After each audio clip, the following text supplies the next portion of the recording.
is remarkable. The flying Swede does it again. Hudson Smith takes the bronze medal. Laura Muir is going to come home to a gold medal for Scotland. And Katarina Johnson-Thompson defends her Commonwealth title. Toby Amusan storming to the line. Eilidh McColgan is the Commonwealth champion. Jake Whiteman with Ingebrigtsen on his shoulder, and he is gonna do it! Yes, it's been an incredible few weeks of athletics with the World Champs in Eugene, quickly followed by the Commonwealth Games in front of packed crowds in Birmingham, and of course the European start in Munich tomorrow, with athletics getting underway from Monday. Before all that, tonight we're in Monaco for what many see as the highlight of the Diamond League calendar. The stars have certainly come out with world champions, Olympic gold medalists and a couple of world record holders on show over the next 2 hours. He's the world 1500-metre champion and won bronze at the Commonwealth Games last week. Jake Whiteman goes over the 1000 metres tonight. Shelly-Ann Fraser-Pryce led a Jamaican sweep of the women's 100-metre medals in Oregon. She faces world silver medalist Shericka Jackson, with Commonwealth Games bronze medalist Daryl Nitter going for Britain. Over in the sand, the women's triple jump greatest of all time will be in action. No one has ever jumped further than Venezuela's Olympic champion, Yulimar Rojas. After 4 attempts, that global title is finally hers. World champion Shawnee Miller-Uibo is the pick of the bunch in the women's 400 metres. Fresh from defending his world title on home soil where he broke Michael Johnson's American record, Noah Lyles lines up in the 200 metres. And could we see the women's 1500-metre world record go tonight? Who would bet against Faith Kipyegon running into the history books after her dominant display in Eugene? It's going to be a great night at the Louis II Stadium in Monaco. The women's 400-metre hurdles are first onto the track. Let's say good evening to your commentators, Steve Cram and Tim Hutchins. Looked tired on Monday evening, was 2 seconds slower than her time in Eugene. Geneve Russell, well, the Commonwealth champion from last week. The semi-finalist, that's all in Eugene, but took a silver medal in the 4x400 metres relay in Oregon, where she ran the second leg in 49.9, not bad for a hurdler. Aimee De Folorunso, semi-finalist in Eugene, the Italian champion, took a 7th place in the World Championships in the long relay. And there, Camille Serry of France. Belongs to the Nice Côte d'Azur club, so this is a home meet for her. The French athlete in lane 1 hasn't raced since the 1st of July when she was second in the Mediterranean Games in Algeria. Well, the meeting record is a pretty impressive 52.63 by Lucinda Demas. Goes back to 2009, over 13 years old, that record. The world best, of course, is the world record by Sydney McLaughlin, an interested spectator. 50.68 she ran on the 22nd of July to put up almost science-fictional figures for the one-lap hurdles. Serry of France goes in 1, Folorunso of Italy 2, Geneve Russell, the Commonwealth champion, in 3, Woodruff 7th in Eugene in 4, Rychkova 8th in Eugene in 5, Russell Clayton, the 6th placer, goes in 6, Lena Kloster of Norway in 7, Kachuk, a semi-finalist at the World Championships in Eugene, in lane 8. Well, away they go. Who's most up for this? Quite a good start from Lena Kloster there, second to left for Norway. Also good aggressive running from Jana Woodruff there. Right in the centre, just right of centre in lane 4. She's already up on Rychkova, the Ukrainian. Nice run, steady running too from Geneve Russell of Jamaica. Second to right at the moment. Russell goes in lane 3, looking really smooth, gradually making up progress on Woodruff. Really aggressive running from Clayton, though, in the yellow, left a picture. There is Clayton now. She's out in lane 6, the Commonwealth Games 4th placer. She might be one athlete with a point to prove. Felt she should have been amongst the medals, but it's a compatriot, Geneve Russell, in 3, who is the biggest challenge at the moment. Begins to get her nose in front as the Commonwealth champion. She's had a busy time since the World Championships, but she's coming through now with Rochelle Clayton. It's going to be a turnaround of the Commonwealth positions. Well, Clayton, 4th at the Commonwealth Games, where she was denied a Jamaican 1-2-3 by Van der Walt of South Africa, who took the bronze. She finished in 4th. There defeats her compatriot, Geneve Russell, in lane 3, who is the Commonwealth champion, who was over in lane 3. Personal best for Clayton, 53.33. Really good running, Steve. Just the battle she needed, even though Russell was 3 or 4 lanes to her left. Well, these two have raced each other so many times this year, going back to the Jamaican Championships, and it's been a tussle all the way through. And you mentioned that Clayton had the better of the World Championships, and then it was those fortunes reversed. Through the first 200, I thought Russell had gone really well here to try and keep a teammate in the sights. And if you're watching them, they were rising almost exactly the same time. Just watch them as they're coming into this flight here. They've got another 2 to go after this one. And it doesn't really change until off the last barrier. And you're right, Clayton got run down by, remember that Van der Velde finished so fast, the South African at the Commonwealth Games. She wasn't to be denied in the same way today. She came off the last barrier, a little bit more momentum, and managed to just get that half a metre before the line. A new personal best, as you mentioned, Tim. Season's best for Russell as well. The two of them, never much between them, but tonight Clayton gets the win. Well, maybe a degree of consolation there for Rochelle Clayton.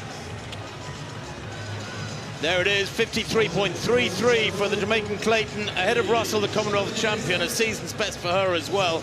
And Woodruff, 54.13 for Panama, a good 3rd place. Much better run from Woodruff than when she ran at the July Memorial on Monday. She looked very tired there. Well, the men's long jump had a very good, high-quality competition.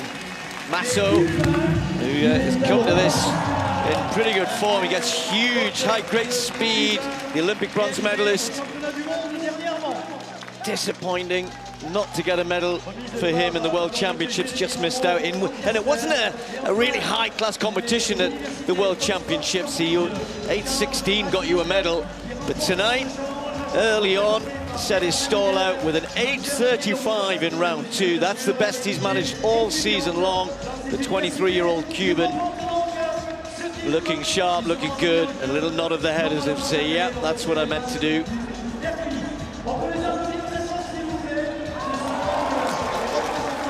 Great stuff from him. Great excitement as well from the Cuban support contingent. So that set an early mark, and with Tentoglou and Dendy and others in the field here, Montclair, it was a mark that many of them haven't reached it this year. Tentoglou, Miltiadis Tentoglou of Greece, has had an incredible year. Silver medal at the World Championships. Will have been frustrated with that behind Jianan Wang of China. But his consistency is amazing. He is the Olympic champion, remember, world indoor champion earlier on this year in Belgrade. And that from Tentoglou, a big old jump. Came in round 3. He opened with a no jump, then an 8:27, then 8:31, almost catching Masso. But listen to this, the second half of his competition, round 4, 8:30, and this is after the 8:31, 8:30, round 5, 8:29, round 6, 8:30. You couldn't do that if you tried. He peppered that zone around the 8:30 mark. Astonishing consistency, like a machine.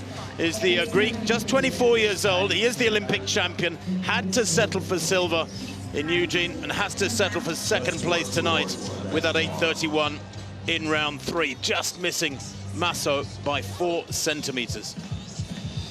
Frustrating for him, but his consistency is a fabulous quality to be able to lean back on the man whose idol, ironically, is Ivan Pedroso. Tentoglou, as a child, his dream was to become a MotoGP rider. Well, now he's taken up something slightly more gentle. He likes painting and playing the piano. What a contrast! What a contrast is that? That was the best of his series. Well, this was Marcus Dendy, who wins the award for nothing else, for sartorial elegance. And trying to get the crowd involved, which is great. Great entertainer, former world indoor champion. Looked as though it was going to be a good year for him, didn't it, when he took the bronze medal at the World Indoors in Belgrade, but really hasn't got things going at all. And another one who had a disappointing World Championships. But tonight, found his best jumps of the season. 2 or 3 times close again, as Tim was mentioning, Tentoglou right around that 8:30 mark. And look at Dendy racing down the track. The hat stays on somehow, and he jumped 8:31. He backed that up with an 8:30 in the final round as well. But Marcus Dendy with a big season's best there. He was so frustrated at the World Championships. He jumped 8.16 in qualifying, which actually would have been good enough to win him a medal had he managed to do that or anything like that in the final. He only jumped just over 8 meters in the final and therefore was well away from the medals. But that is much better from the American. It might catch on, Tim. What do you reckon? I reckon don't put any money on it, Steve. No? Not your style? Not yours either. No, well, no, definitely not my style. I know sometimes you wear odd clothes, but there you go. So the winner was Masso, 8.35 with a season's best. Very close competition, very high quality. Tentoglou with those 5 jumps, as Tim mentioned, only good enough for second. Tied with Dendy, but because of the backups of his other jumps, he took second place. Well, the action is indeed coming thick and fast. Conditions absolutely perfect. I don't think I've ever been to this stadium, and I've probably been here 20 times now, when it's been more hot and sticky than it is tonight. Windless as ever. Beautiful conditions here for long, middle distance sprinting, long distance, middle distance sprinting, and all the field events. And we turn to an event which isn't run as often as it perhaps used to be, and Jake Whiteman, the new world champion at 1,500 meters, who had previously run his best here in Monaco. He's going at 1,000 meters. We've got a perfect mix here. Eric Savinski is going to be the pacemaker, because just behind him in the yellow, the 800-meter world champion, Emmanuel Correa, who really sprung back to great form just at the right time at the World Champs, backed it up with another win over the week. And he has never run a 1,000-meter race. And now there's Kinyamal, the new, well, not new Commonwealth champion. He retained the title he won 4 years ago. Robert, another who has run 1,000 indoors, not outdoors though. So there could be quite a few national records going here as well. The likes of Tony van Diepen, who we see often in not only the 800 but running the relay as well for Netherlands. Ferguson Rotich, he actually is one of the few who does have a decent 1,000 meters. That goes back a few years now though. That was when he was there, he is, when he was in good 1,500 meter shape. He ran 3:33 that year, and that's what you need. If you want to run a good 1,000, yes, the 800 men will go with the pace, but will they last it out? Normally, it's the 1,500 meter men, the likes of Jake Whiteman, who've got good 800 meter pace. Jake's a 1:44 man at his best, not as quick as that this year. He's obviously been concentrating more on his 1,500 meter prowess. Was disappointed to not continue his winning ways at the Commonwealth Games in front of almost a home crowd. He's a Scot, but an English crowd, but he came third in what was a sensational race won by Ollie Hoare of Australia. But Whiteman nonetheless carrying great form into this. He's got his eyes on the British record held by Sebastian Coe to 12.11. The world record is just inside that. Noah Nguyen with an incredible 2:11.98. Nguyen himself, of course, an Olympic 1,500 meter champion. So Arop, we're told, will be the one who will try and keep it going when Savinski pulls out. Now, Arop has run a decent 1,000 meters, so it'll be good to see if he can strengthen it out after the first 600. Men's 1,000 meters, it's 2.5 laps of the track. Effectively, if you're going to get close to those record times, you've got to go through in a shade under 1:45, which is world-class 800 meter running, and keep going for another 200. So Savinski is going to lead them out around about 51 seconds, he's been told to go. They've got the wave lights going, and Arop and Jake Whiteman slotted in straight away. And McCann has got in there as well. I'd be surprised if he's still there later on. But Whiteman's intentions are clear. Well, they are clear, Steve. Very ambitious, I think. Marco Arop, by the way, in second place, is about the highest quality pacemaker I've ever known. He was a bronze medalist at those World Championships over 800 meters just a week or two ago. And Jake Whiteman just not got the natural leg speed to go with this, and I'm not surprised he's 5 meters down. They go through in 51.02. It is too quick. He's probably gone through in about 52.553. But being isolated like that is a horrible outcome so far. Yeah, you really have to get out in about 1:45 and hope you can bring it home. So you'd have to keep this pace going the whole way if he's going to get close to those times. The others have decided we can't do that. Correa at the front of the pack, Kinyamal and others just sitting waiting. And Jake's going to have to be strong here, even to win this, because Arop is out there in front to be shot at, surely. Arop said, I'm not just pacemaking, I'm going to try and keep going. His job was to make it quick enough for Whiteman, but they are big gaps, really big gaps. Well, there's no way Jake Whiteman is going to do this unless he runs a 52-second final lap, and I don't think he's moving at that speed just yet. He's beginning to wind it up, Steve, but from the bell he needs to be kicking pretty hard. The pack will be chasing him down this final 200. He goes through 800th there, Jake Whiteman, and about 147. Arup's got this if he's got the legs. If he can keep going, it's going to be really, really tough. I think it's Kinyamal who's chasing, and others are going to try and close the gap. But Arup might just last this out. Arup, and Whiteman is charging now. That 1500-meter strength is going to take him past Arup. The times are slipping away, but it's going to be a win for Jake Whiteman. 2:13.87. Arup did really well to hang on for second place. It is a world lead. It's not been run very often. And I will say, I think I said to you walking in here, or to somebody, Tim, anybody who goes under 2:14, that's good. That's very, very good. There aren't many people who have gone under 2:14 by too much. So it's actually a meeting record as well, but a national record for Arup. Tim's just saying it's 9th on the all-time list. So yeah, that's the point. Anything under 2:14 is pretty darn good. Hard way to do it, on your own almost. Hats off to Arup. You've got to hand it to him, Tim. He did a great job. Well, Steve, you can't mention it, but I will. On the all-time list for 1,000 metres, you are third, and you were a 1:42 guy. Krami Kasepko was a 1:41 guy. Nguyen was mighty quick, I think the second fastest in history over 1,500 metres. Jake not quite there yet in the speed stakes, but Arup made him work for this, and effectively, actually, what Jake Whiteman has got there is a pacemaker for about 990 metres. I mean, it couldn't have worked out better in that respect. That's what dragged him to sub 2:14 in effect. Yeah, I might look at it, Tim, because I reckon Jake ran a 26, maybe certainly under 27 last 200. Arup was there from the chase, which was perfect. But he might think, I thought it's just been a bit closer. It's just hard. He's been running 1500s. He doesn't have that 800-meter pace that he had perhaps last year or years gone by. He's been concentrating on the 1500 meters. And hey, he's the world champion, and now he's the meeting record holder here in Monaco. Number 9 on the all-time list. So back to the women's javelin, where the competition is well underway. Winger here, of course, had a fabulous World Championships, did Barbara Winger. She is an Australian who is on top of her game at the moment, the world champion in Eugene, the Commonwealth champion last week. And the winger there, putting that one out to well over 60 metres.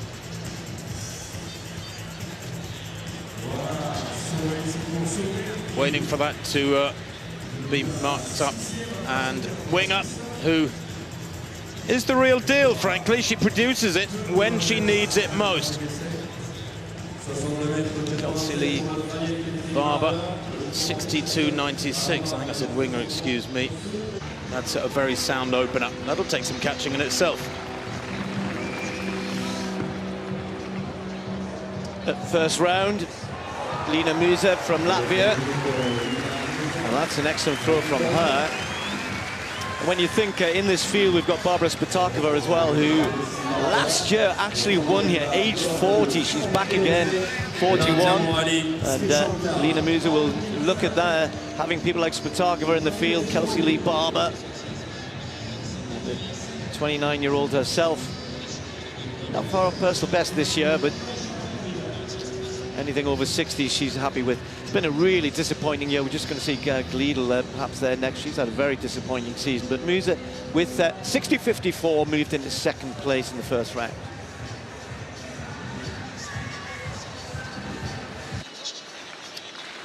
Well, here is Kara Winger, World Championship silver medalist from the USA. 64 metres and bits this year is her best. She is a 66.5 metre plus thrower. That from back in 2010. 36 years old now, Kara Winger. She's having a bit of a resurgence, the American.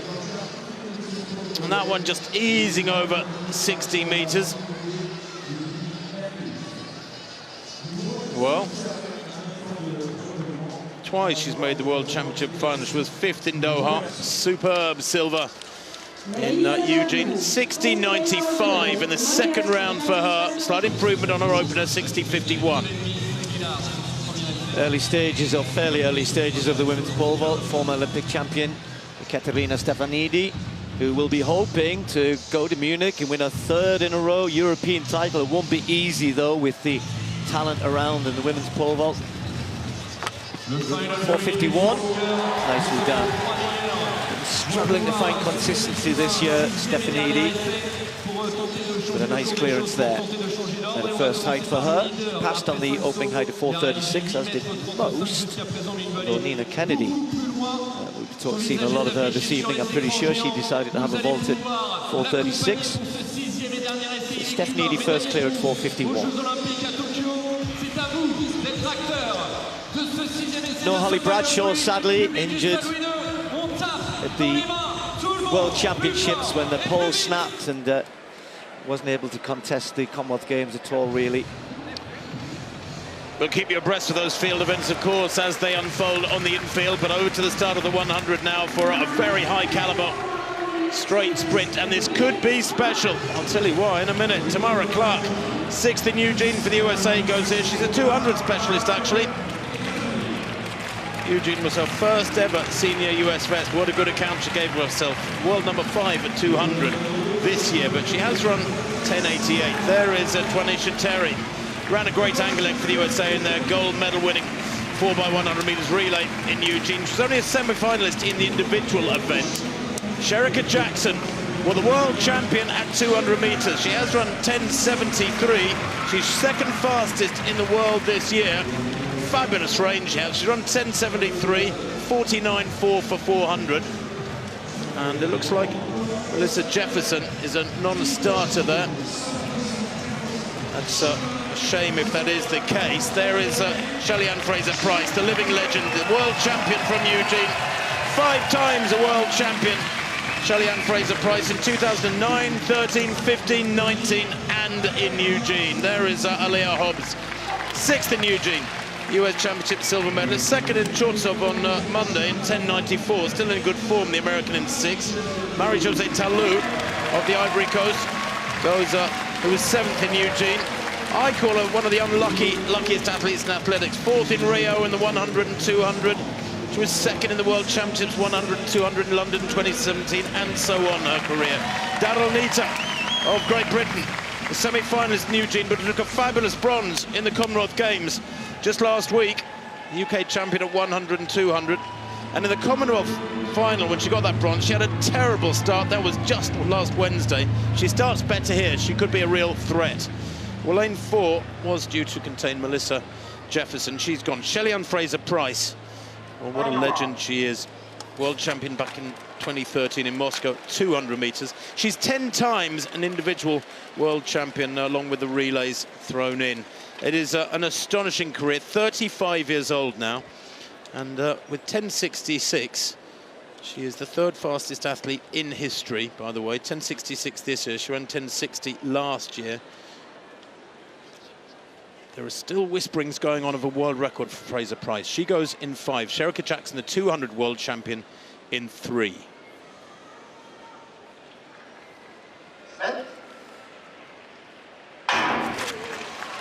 Great start from Fraser-Pryce, who's already up there, centre of these 7. Moving away at the moment. Expect Jackson third from right to come through late. But Fraser-Pryce is moving away. Great running from Tallow as well. The winning time, 10:61. Well, that is only 1/100th of her lifetime best. It is a new meeting record. Many will be happy to see Marion Jones's name locked off the meeting record list. The American running 10:72 back in 1998. Just over 24 years old, that record from Marion Jones. And the wind speed yet to come up, but it is indeed a Mertip meeting record. 10:62, in fact, confirmed. It matters not. It's quicker than anybody else in the world this year. It is the fastest time in the world this year. And in fact, only Griffith Joyner, Flojo as she was known, and Elaine Thompson-Herah have run quicker in history than that. Steve, she grabbed half a metre in the first 5. I didn't think it was that quick, because look where Talou is. You think, okay, this is a 10.8. And look at where Shericka Jackson as well. Not only Shelly-Ann Fraser-Pryce, so 3 times she's run 10:67. Once 10:66, as you mentioned, now at 10:62. But Jackson has now run 10:71. She goes into the top 10 all time. Talou, 10.72. She goes into the all-time top 10. What's going on? Brilliant, absolutely brilliant sprinting. Shelly-Ann Fraser-Pryce leading the way, setting new targets. She is a target herself, of course, and they were chasing her tonight. They were close, and that's why I'm not sure we thought it was as quick as that. But that is sensational. Look at that. Leading record, personal best, area record for Talou, equaling personal best for Hobbs as well. All the way down. Jefferson didn't start, and I think she ran 11 seconds. The top 7, all under 11 seconds. Well, more to the point, Steve, I think that's probably the quickest top 3 ever. I don't think anybody's ever run 10.72 and come third. For Talou, that is an African record, an area record, effectively a continental record, and a personal best in third. Quite staggering. Well, what a year it's been for Nina Kennedy. The Australian just seems to go... Well, it's just the consistency that she's had this year, because a bronze medal at the World Championships and gold at the Commonwealth Games. In a year when others perhaps haven't found the best form, the likes of Sandy Morris, can see her tonight. Sandy Morris, see her tonight. She steps into the picture just at the right time. I was just mentioning her. So Kennedy. Still early stages, although we've had 3 or 4 already gold. That's better. Nicely done. Wasn't the best of competitions at the Commonwealth Games in terms of overall quality, but you still have to produce the vaults, don't you, at the right time, and she did that. I think was perhaps a little frustrated with the performance at the World Championships, but I think the bronze medal, given the quality of the competition there, was pretty good. Way over the bar here.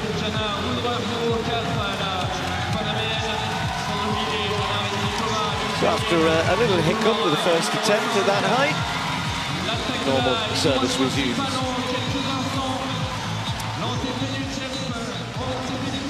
She is a beautiful looking vaulter, isn't she? Now, back to this women's javelin for Barber. That from Barber. Better still. 62.90 she opened with. Very modest second round throw from her. 58.97.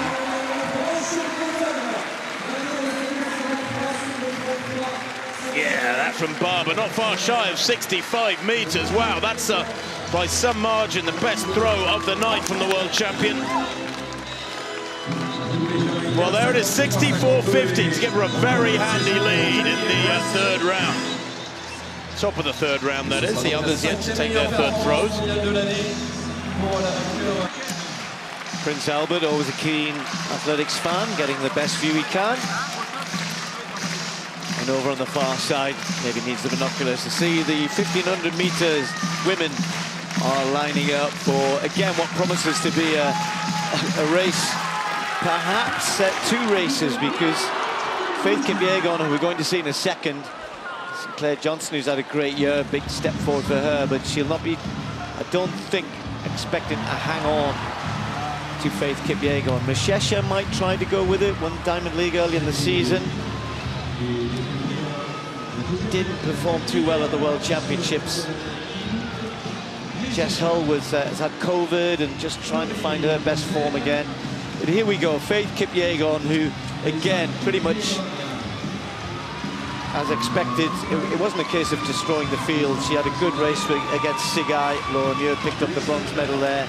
Adele Tracy, incidentally, running for Jamaica here after another new personal best at 1,500 metres. All of these women will be thinking, do we go with Faith Kipyegon? Because she's been asked, or she has asked, to go through in 2 minutes 2, which is world record pace. And don't forget, the world record was set here, 2015, Genzebe Dibaba, 3:50.07. So essentially, Faith Kipyegon's going to try and run sub 3:50, the first woman who would ever do that. It's a tall order, it's a very tall order. She would have to run a second quicker than she's ever done before, but that's what she ran here last year, just outside 3:51. So the women's 1,500 metres, Faith Kipyegon against the clock, we think here.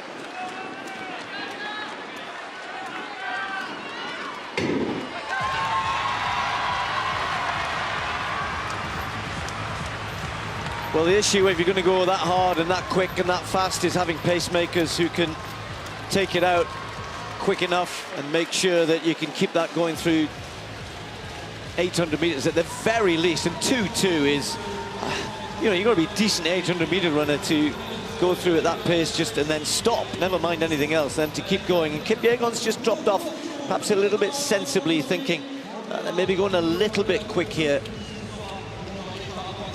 Well, Steve Arrott took the men's 1,000 out, maybe a little bit too quick. 51 seconds, remember, the first lap for them, and they take the field through 300 meters here in about 45. That is a little bit quicker than 62-second pace, but that's okay. You always expect the first 300 to be a little bit tasty, just to get it set up nicely. Now they should be able to settle down a little bit. It would be perfect if they could go through here in about 61. So 2 800-meter specialists, although, as I said, Adele Tracy, just under 60 there, Tim. They've gone a bit too quick for me. You know, even Faith Kipyegon just took her time to get onto the back of them, which was a smart thing to do. She knew it was a bit too quick, could feel how hard that was. She's already got a 15-meter lead on the rest of the pack here. So Faith Kipyegon following. It'll be up to Adele Tracy to at least try and keep this going a bit. And with that new 1,500-meter personal best, it's got some strength, but I'm not sure how far Adele will be able to keep this going. So Wilson and Tracy trying to keep this on world record pace. You can see the lights. Well, you can't on that shot, but we can see them in front of us as they come past with 2 laps to go. And they're right up with the lights. Faith Kipyegon's running with the green lights, which would be the world record. Were she able to stay close? That gap just gets bigger and bigger. They come around towards 800 meters, 146.3 at 700. Pretty good, almost perfect. 800 meters, 201.64. It is quick, maybe a little optimistic, a 61.75 there, the second lap for the pacemakers after a 59.89. But Steve, Kipyegon's looking strong. I'm not sure I've ever seen her tested like this by pacemakers before. And with a lap and a half to go, I mean, that's a 35-meter lead back to the pack. She's still looking really strong. And she's running this like the men tend to run their 1500s these days. This is almost like Ingebrigtsen. She's just going to try and survive from the bell. She almost looks as though she's getting quicker, but the lights are just imperceptibly just moving a half a meter away from her. She knows she's got to try and keep on this, use the lights. It's a massive aid these days. She's come to the bell. It's so quick. 2:49 there, thereabouts at the bell. Faith Kipyegon completely on her own. Griffith in second place at the moment. Mashesha just trying to follow her, but they are so far distant. Now down the back straight, Faith Kipyegon will be trying her best, but those lights are just moving away, but she can lift it in the last 200. Perhaps better than Dibaba managed, but it's the lights are set at an even pace, if you like. But she's got a chance here. She's got a great chance. Don't forget the world record, 350.07. Faith Kipyegon of Kenya, the Olympic and world champion, has got a great chance of doing this. She's picking it up again. She's finding a little bit extra. The crowd are on their feet in the home straight. This is going to be so close. Faith Kipyegon trying to break the world record. It's her versus the clock. The last 30 meters. 20 to go. She's going to be so close. Watch the clock. Oh! I thought she had it. That is the second fastest time of all time, goes without saying. But what a performance from Faith Kipyegon. Had to run the last, what was it, 600 meters at the very least on her own. And as she came down the home straight, she could see the lights. She was right on it. She just needed another stride or two to get up there. But nonetheless, 350.37, and you don't get too many chances in your life to break a world record, particularly one that's as difficult as the one that she was trying to set here. So hats off to Faith Kipyegon, a brilliant piece of distance running all on her own. Nearly did it, nearly, was so close, Tim. Oh, 0.3 of a second off the world record. There she is on her own from 600 metres out at El Tracy. And the first pacemaker, Ali Wilson, did a wonderful job. It was just a bit beyond her. If she'd had a race on her hands, maybe Sifan Hassan, or indeed a Dibaba of old alongside her, she might have been able to push for that world record. Beautifully relaxed form from her down the home straight. 3:50.37, as you said rightly, Steve, the second fastest time in history. Personal best, a Kenyan record, fastest time in the world this year. So near, yet so far. It can be a cruel sport. The clock can be cruel.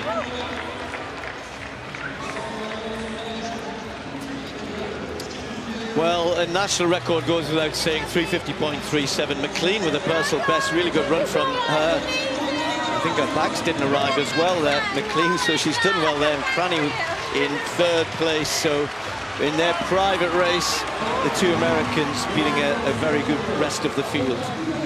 Well, over to this women's javelin now. Kitaguchi next to go, and Kitaguchi at this point, this is round 4, remember.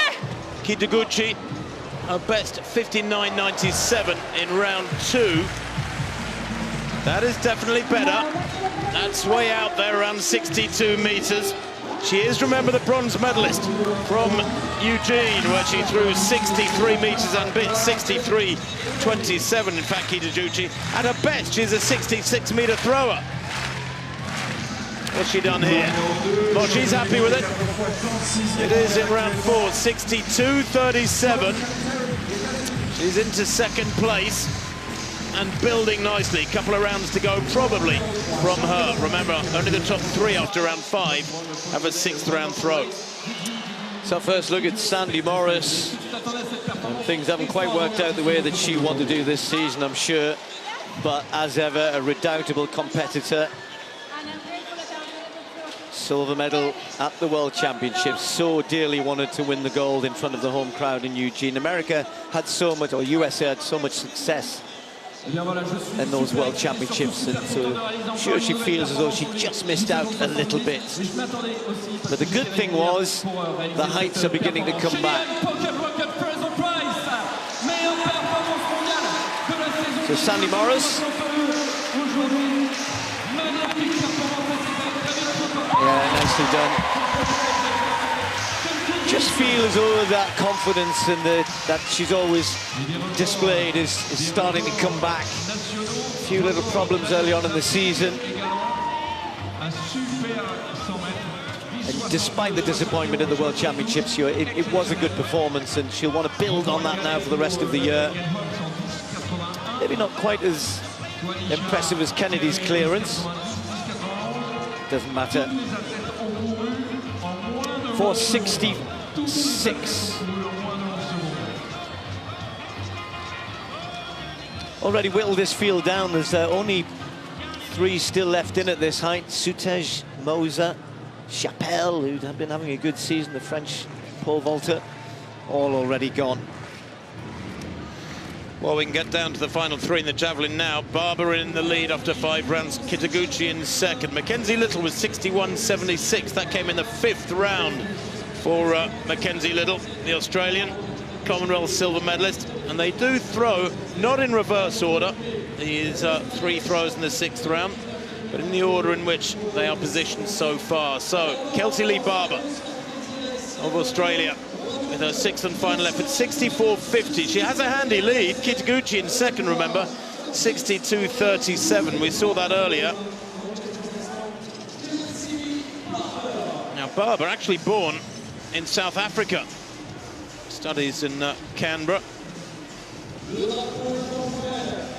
And, last month, she became the 4th Australian to win multiple World Championship gold medals.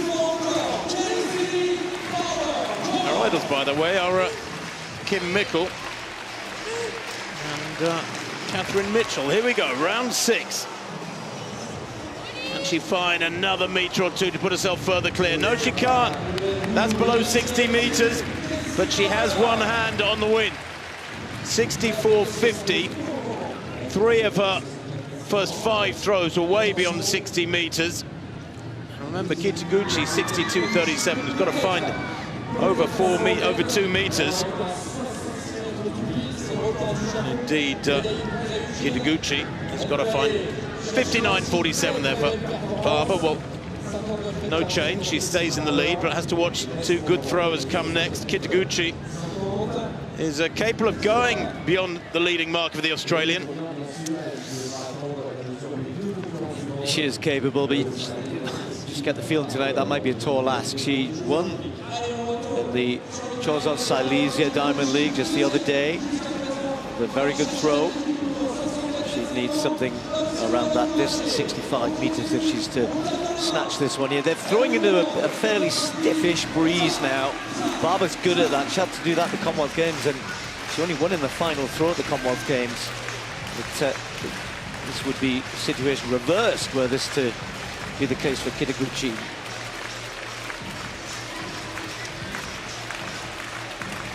Last throw. And that one's coming down as well. Well, for Kitaguchi and for Barber, not able to improve on their performance so far. So 64.50 still leads for Barber. Kitaguchi in second, 62.37. Just Mackenzie Little left to throw now. I think conditions have just changed a little bit. A breeze wasn't here earlier on. It's not much more than a breeze. Maybe isn't affecting them too much.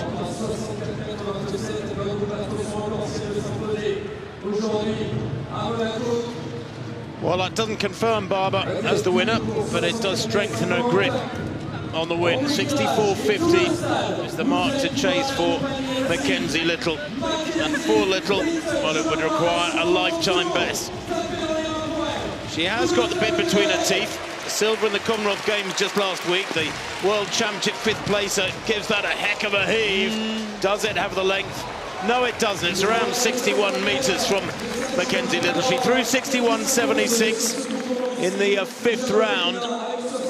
Really consistent series from her, in fact, and her best two throws were her last two throws, but that won't threaten the lead, and it won't threaten second place either. It's about 61 meters, 60.66 in fact, so her best remains round 5, 61.76. Oh, she's a smart lass, is Mackenzie Little. Studied at Stanford University in the USA. Previously a water polo player, a hockey player, and a soccer player. She's an all-round sportswoman, is Mackenzie Little. Finishes third here, but the win goes to Kelsey Lee Barber of Australia. 64.50 in round 3 in that women's javelin contest. She, the world champion, on top once again here in Monaco. And Haruka Kitaguchi, 62.37. I tell you what, when the championships are done, the smiles get a little bit bigger, don't they?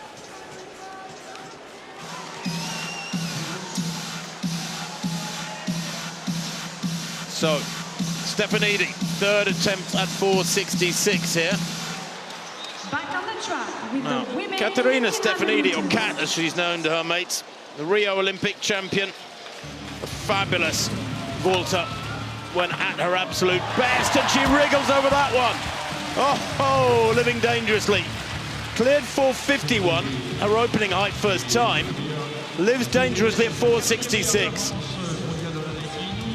Well, that's really encouraging for Stefanidi. It's only 4 centimetres shy of her season's best. And actually plenty of momentum there as she goes up past the bar. Gives it a little tickle, but stays in the contest. Now this a height that Nina Kennedy of Australia cleared first time, that Sandy Morris cleared second time. And we've still got 3 in there. Stefanidi. Next height will be 4.76. Let's go up 10 centimetres.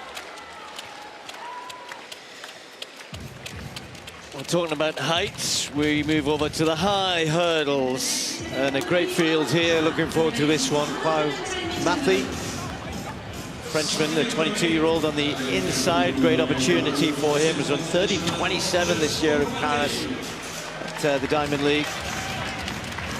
Sacha Joya actually was at the championships, wasn't there? The dates up there. Joya himself with another big performance. French continuing to produce great champions. Former world junior champion. Dan Roberts is elected to keep his tracksuit bottoms on, as far as I can see. On the far end there. Now what about this? This is Trey Cunningham, and the man who looked as though he might take the title, didn't quite manage to do it. This is his first Diamond League. Never really seen him on the European circuit. He's an incredible talent. Finished second at the World Championships, to the one in which Hansley Parchment was unable to line up for the final. He had a bit of a problem, bit of a niggle. We only had 5 men who contested it, but it was this man who came out on top. Grant Holloway retaining his world title, but perhaps not running quite as well as he was last year, the year before. Happy birthday, Damian Szykier from Poland. Made the final. He was one of the 5 in the final. We had false starts, injury pullouts. Martin Lagarde would have been kicking himself. He got knocked out in the semi-finals, and he's kind of handing it over to the younger men, Joya over on the far side in particular. But he's been such a great servant of French high hurdling, and has often run really well here. But I'm interested to see how Trey Cunningham goes. 13 seconds flat at the NCAA Championships on that fast track in Eugene. Wasn't too much slower than that. He's been incredibly consistent around the just outside 13 seconds, 13.1 all season long. And when you consider he'd only run 13.21 before this year, show the level that he's managed to reach. So can he give Parchment, the Olympic champion, and the world champion Grant Holloway a race here? They are in lanes 4, 5 and 6.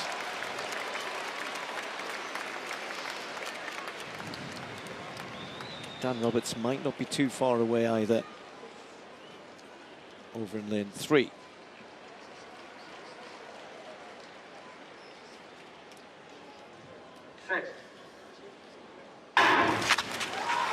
Cunningham away smartly, so is Roberts. Parchment gets completely left by the others. Grant Holloway, though, just starting to take charge of this one now. It's Grant Holloway, and he's pulling away from the rest of them. He's showing why he is the world champion. Holloway gets it from Cunningham, 13 flat. And Holloway continues to exert his authority on the men who are up and coming. Certainly Cunningham's one of those, but he's not to be beaten, not to be denied. In fact, it's just been taken down to 12.99, so that's his quickest run of the season. Always good to get under 13 seconds. He's struggled to do that. I say it's struggle, it's not a struggle. He's just hasn't produced the punchy fast times this year while he concentrated on winning that world title. I'm sure he'll be absolutely delighted with that. Parchment got completely left. Steve Holloway is so fast, left a picture in the blue shorts. He puts the others under pressure. Now, they're not looking at him, but he'll be in their range of vision, and it just keeps the pressure up. He doesn't have a great run in off the barrier. He didn't a couple of days ago when he ran in Hungary either. He won.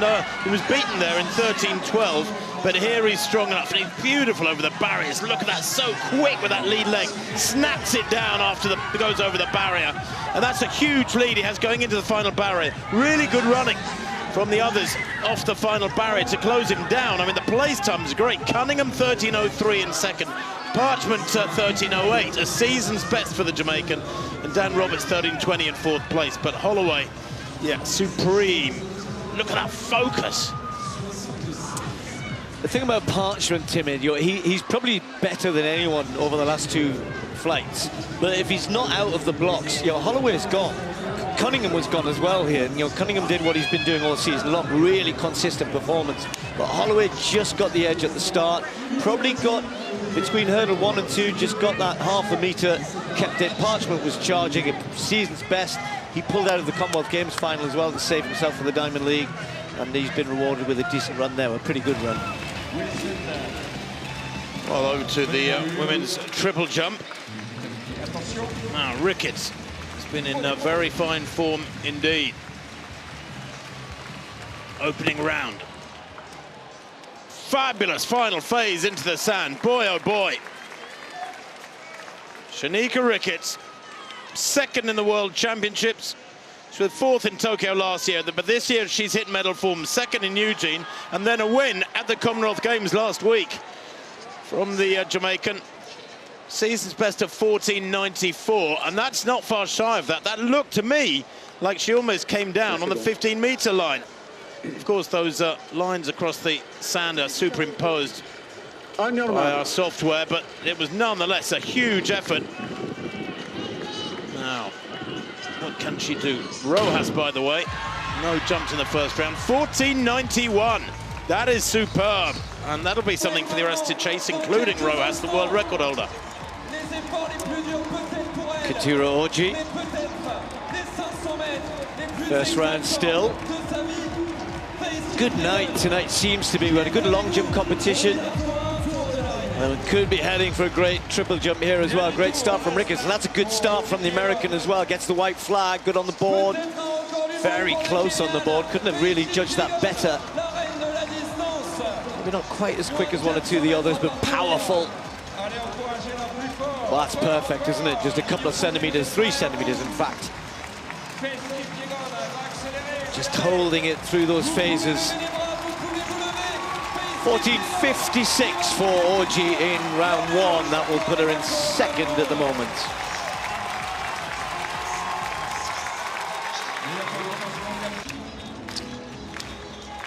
So, Perez Hernandez in the opening round. 4th in the World Championships, the Cuban. Desperately close to the medals. Oh, lovely, long, rangy, relaxed, isn't she? She doesn't really look powerful. I can tell you that from the top 8 in Eugene, only 7th placer, Jamaica's Kimberly Williams, is missing from this contest. Hernandez, 4th at the Worlds.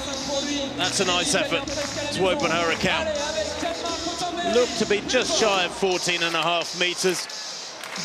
Complete with head bun, the Cuban. Only 20 years old, she's the youngster in this discipline. By far the youngest in this field. 14.37, really solid opener.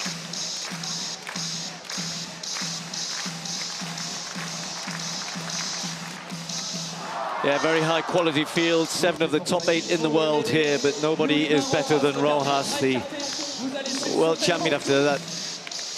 No jump in the first round. There's only 8 in this, so she can go at this. You know, even if she gets no jumps, it's not as though she's not going to get 6 jumps because there's only 8 competitors. So she can have a real go at every single round here. She's talked about yesterday, I want to break the world record. She did it indoors. She'd love to do it again outdoors after having done it at the Olympic Games last year. By her standards, that's it. Neither a long way. No, didn't look as though it was a legal jump either. Let's just see. She's wears her heart on her sleeve. She's a great entertainer. Just maybe hasn't quite got that zip yet tonight. I'm sure it'll come when the crowd get engaged a little more. Yeah, over the board. So that's 2 no jumps for Rojas. Desperate to entertain. Well, the athletes out on the track for the next event. It's the 2-lap ladies, women's 800 meters. The meeting record 1:54 by certain Casta Semenya. Kendra Chambers goes on the outside. She will be the pacemaker, looking for 56.5. There's Natoya Gould, 4th in the Commonwealth Games, 5th in Eugene. Took a bronze medal at the Commonwealth Games back in 2018. She is in good form. She's run 1:57.88 this year, Gould, the Jamaican. She doesn't mind leading either. She's a brave racer. Gemma Reekie exchanged some messages today, Andy Young, I did, with her coach, and he basically said that when she had to cut her indoor season short, she was diagnosed with glandular fever, and she was told it might take up to 12 months to get out of her system. The Olympic 4th placer, Sage Erta there of the USA, 7th in their championships, goes in 5. Olivia Baker shares this lane with Nakai, the world champion back in 2019 from Uganda. Baker of the USA has been a sub 2 minutes in the last 4 races. Nakai, well, only a semi-finalist in Eugene. That was a real disappointment for the Ugandans. Abby Caldwell, bronze medalist in the Commonwealth 1500 metres, didn't get selected for the World Championships, though she'd won the Australian Championships back in April. She didn't have the qualifying time. Lyndon Hall goes in 2, better known as a 1500 metre runner, though she has a best of 1:59 from last year.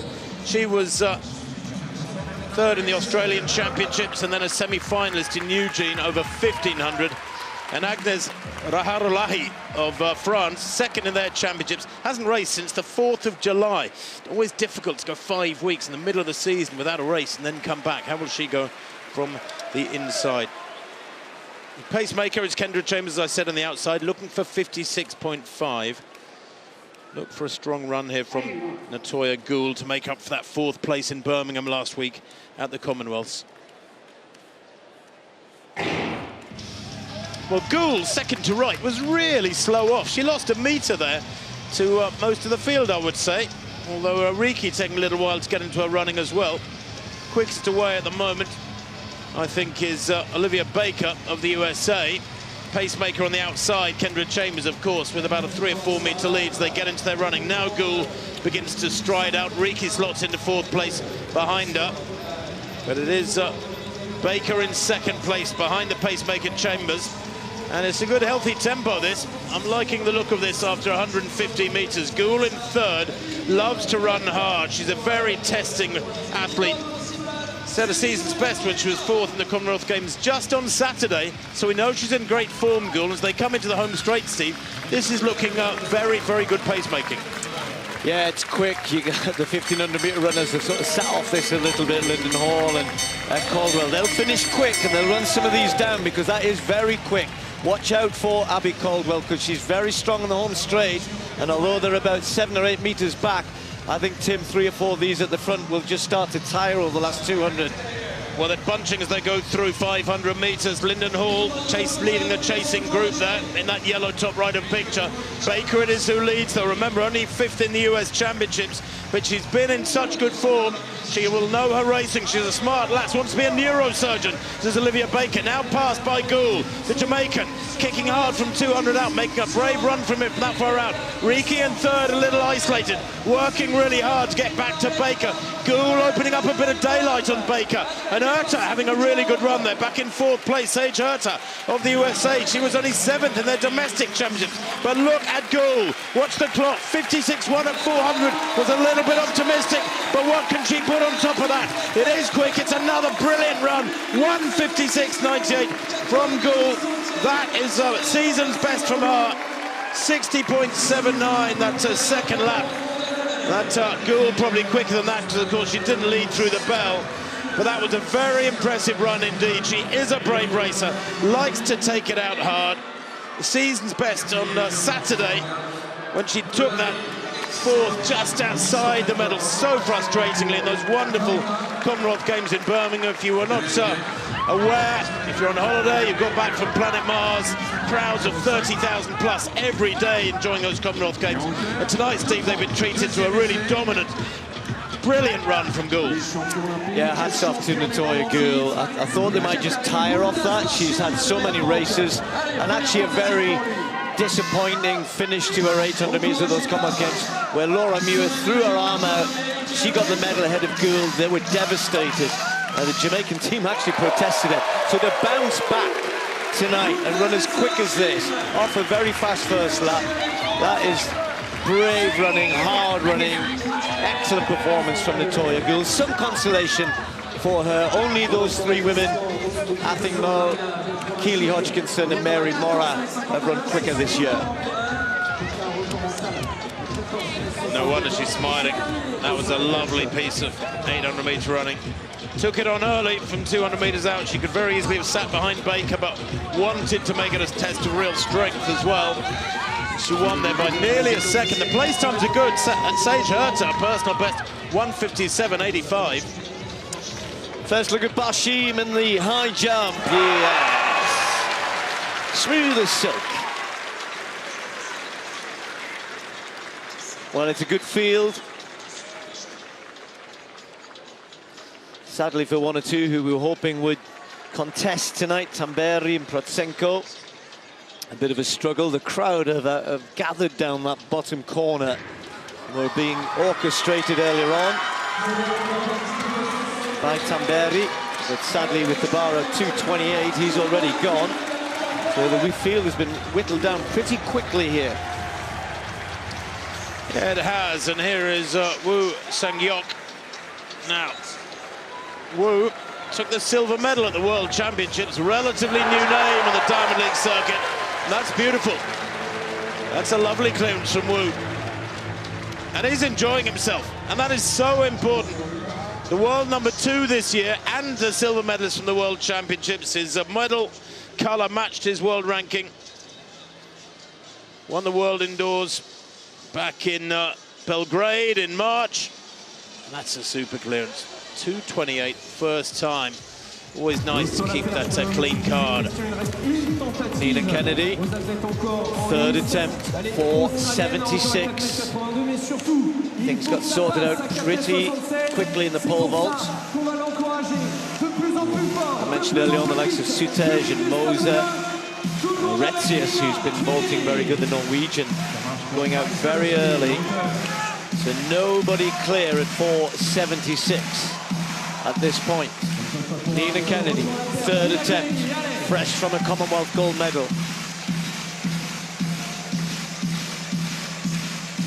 Looks so good at the one or two of the earlier heights. A lovely first-time clearance at 4.66.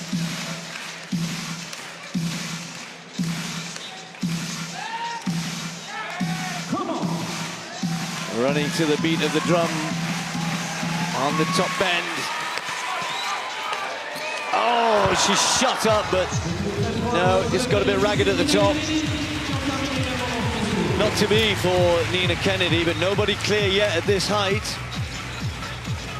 So at the moment, she's still in the leading position due to faults earlier on.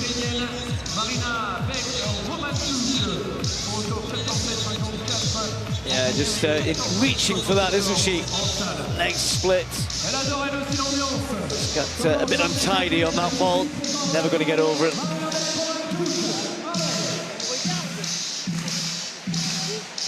That might be it for the pole vault tonight. They're hoping for, obviously, all of the women to go a little bit higher, but Nina Kennedy, with the first-time clearance at 4.66, leads that pole vault. She probably won't enjoy watching that back necessarily. Shows the importance of those teams of those first-time clearances, doesn't it? Now over to Ricketts. Oh, Ricketts leading, rather. Tori Franklin it is in round 3. Eugene, silver medalist. Oh, brilliant final phase into the sand. She's a lovely-looking jumper. 14.84, a lifetime best from 4 years back now. She's nearly been that far this year, Tori Franklin. She opened with 14.12, then a no jump. Gives away, I think, quite a bit of ground on the board there. Yeah, doesn't even get on the board. 20 centimeters given up there. And this is way beyond 14.50 from Franklin. She jumped 14.72 for her world bronze. What's she done here? 14.69. Second place for Franklin, behind Ricketts' lead of 14.91. Yeah, Ricketts still leading that. Yes, Rojas is in the competition, but not yet producing what she would like to. So we're going to move on to the women's 400 meters. And on the outside, Kaylin Whitney running the relay.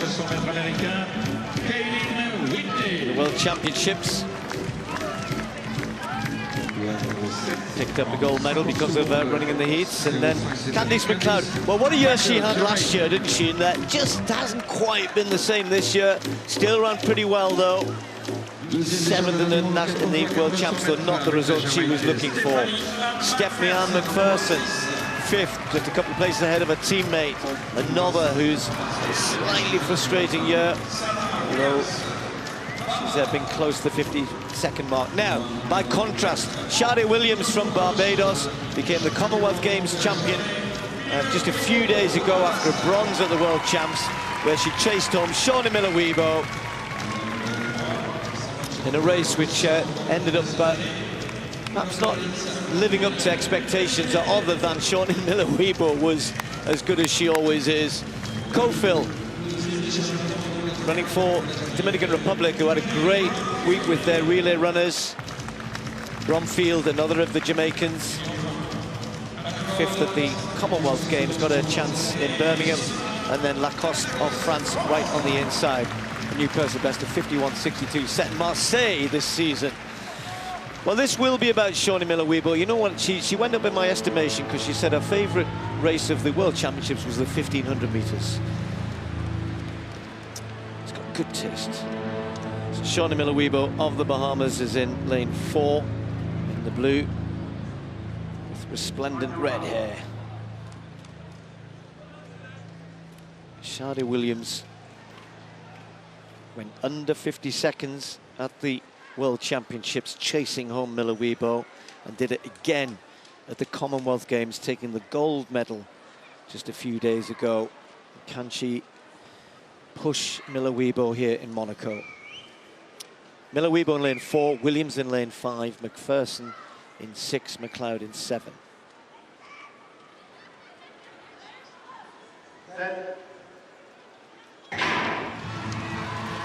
Nice drive out from Miller Uibo, although Williams has started pretty quickly, but Miller Uibo already taken 2 or 3 meters out of Williams and has really attacked this first 200 meters. So maybe she is heading for a time here tonight. She's just left Cofield completely in lane 3. Bromfield trying to get going for Jamaica. But look at this from Miller Uibo. Has gone incredibly quick through that first 200 meters. Williams will come back.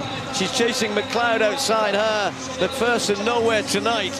But it's all about Miller Uibo. Bromfield trying to come through in lane 2 as well. But Miller Uibo, that's good 7, 8 meters ahead and continues to go way down the home straight. Miller Uibo is charging here. This is going to be a pretty quick run. McLeod coming back into second place, but Miller Uibo just ties up a little bit. 49.28.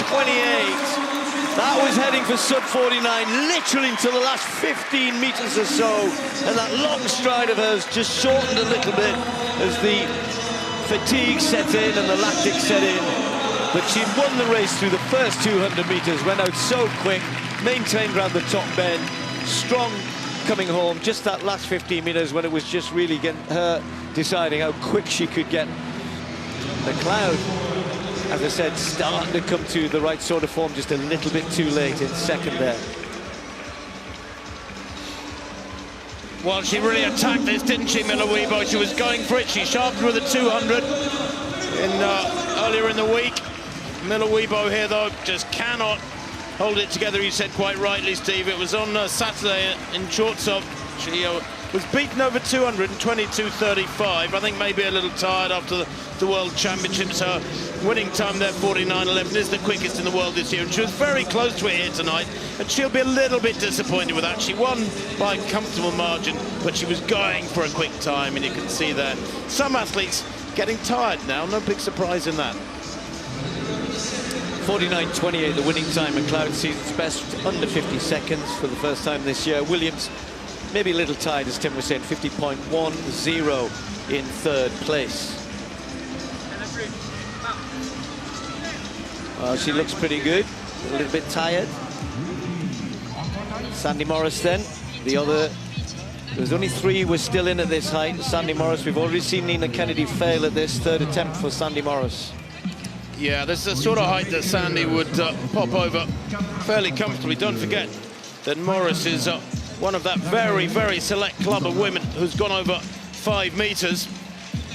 Indeed, in the history of the event, only 3 athletes, Isinbayeva of Russia and Sidorova, also of Russia, have gone over 5 meters. Morris, the 3rd. Katie Najot on the all-time list is 4th. The Olympic and world champion with 4.95. 4.76 for Sandy should be straightforward enough. Well, I can tell you that Nina Kennedy has cleared 4.66 at the first time. We saw her fail a 4.76 third time, and Sandy Morris there also finds it beyond up on this occasion. Maybe, just maybe, what with the World Championships and all the excitement and coming down emotionally and then travelling over to Europe with the poles, a lot of these North American athletes are indeed athletes who've had long-haul flights to get to Europe, are just settling into the time zone, and things will come around in the next week or 2. Morris normally so consistent, twice world indoor champion. She really does know how to get it right on the big occasions. But not tonight. World Championship silver medalist settling for 2nd place.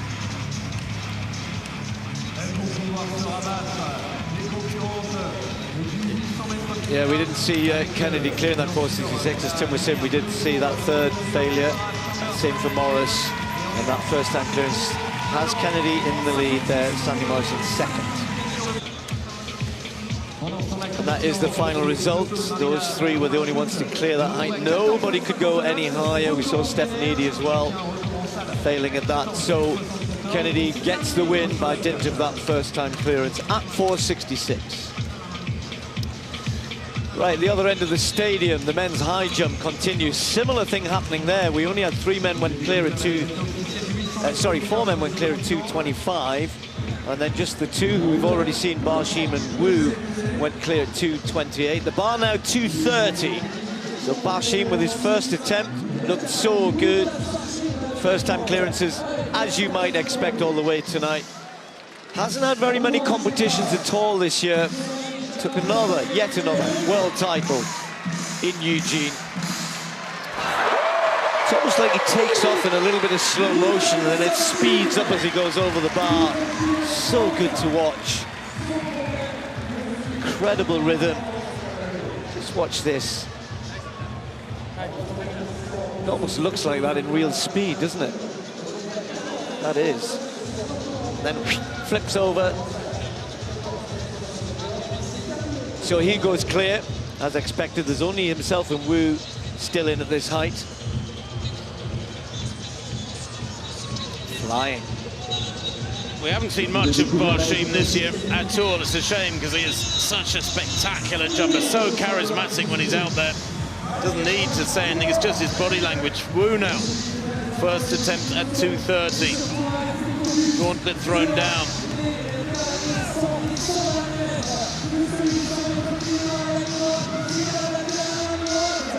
So,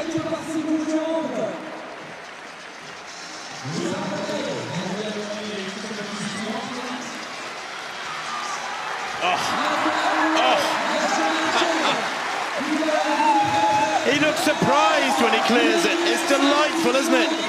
Talk about wearing your heart on your sleeve. So, Wu, the World Championship silver medalist, matching Barshim.